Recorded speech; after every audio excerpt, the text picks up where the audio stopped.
So what are the most common things that are cause problems in the spring, March, April, May?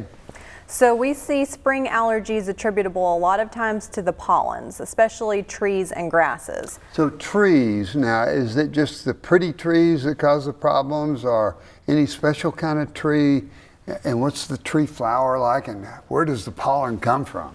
So it's actually trees that you might not even think about, because the trees that are especially allergenic are those that are wind pollinated. So they don't necessarily have pretty flowers that attract bees and insects that help with pollination. They have to put large amounts of pollens into the air so that they can be dispersed. And that's what causes a lot of trouble for people in the springtime.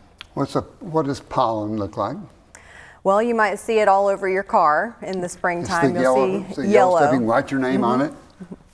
But when you look at the individual grains, they're very, very small. They are. They're very small, on the order of microns, and some of them may be 15 to 20 microns in diameter. Some may be up to 75 microns in diameter. That's very small. They spread well in the air? They do, and that's one of the things that makes them allergenic, is that they're easily dispersed. So when something is allergenic and pollen is something allergenic, what do you mean by that? What does the pollen do that produces allergy symptoms?